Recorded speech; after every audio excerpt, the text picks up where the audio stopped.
telling stories of Alaska's past as only she can. Yeah, a few weeks ago, we introduced you to Laurel Downing Bill, author of the Aunt Phil's Trunk book series, which chronicles the history of the 49th state through short stories and hundreds of pictures. Well, we loved her so much, we've invited her back every Monday for a new segment called Alaska Story Time with Aunt Phil.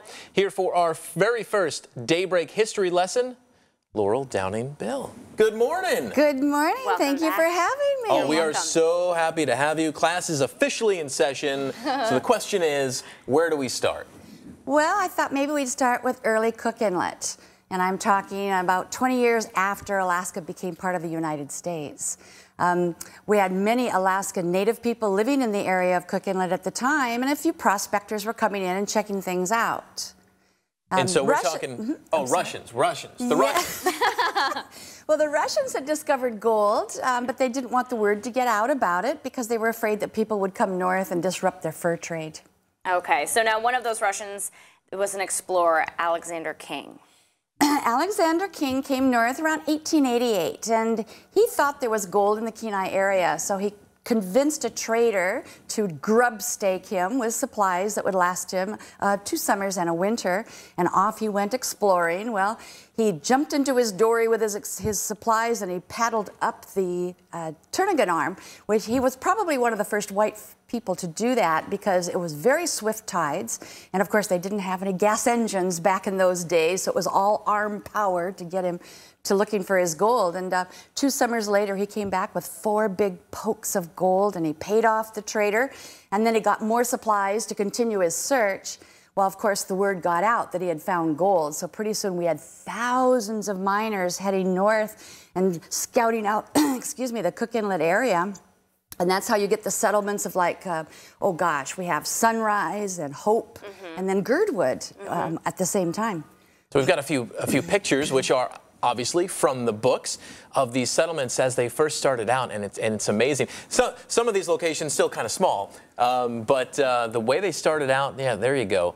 And I think Sunrise, you know, the other ones are all still there. What happened to Sunrise? Sunrise kind of disappeared into the forest. It's a few miles before you get to Hope. You can go kind of on a walk and explore back in there, and you might stumble across some little bottles or remnants of the days gone by. And then Hope, of course, it's no longer the thousands of people living there. Maybe 100 or so people live there year-round. And Girdwood, which was originally named Glacier City, was renamed after Colonel James Girdwood, who established 4 claims on Crow Creek. And now it's a nice laid-back community, and of course they have those wonderful winter activities at Alyeska. Yeah, I just actually saw the old mining equipment. I hiked Crow Pass, and it was so cool to see, you know, because you could tell they've been there forever. So the gold rush, it would eventually shift locations, though. Yes, 1897, 98, you had the Klondike Gold Rush happen, and of course word spread crazily about how much gold was there. And one of the people that helped spread the word was our own Austin Lathrop that we've been talking about, Cap Lathrop. He was better known as, and who built the 4th Avenue Theater downtown.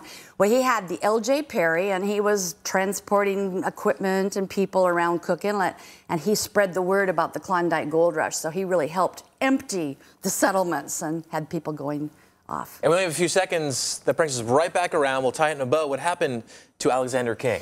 Alexander King ended up on the Yukon River in the 1900s. He was working as a freighter for a guy named Davenport, but he was getting really angry because Davenport kept getting grounded. And so one more grounding too many, he shot Davenport in the heart and convinced the crew to tell the authorities that it was all an accident. But when they all got back to Dawson, the crew told the truth, and the mounted police, Canadian Mounties, they hanged him in October of 1900. Wow. Wild West. In Alaska, made for TV, but this is real life. Thank you so much for the history lesson. Thank you. We'll see you back here Monday morning. All righty. Laurel Downing Bill.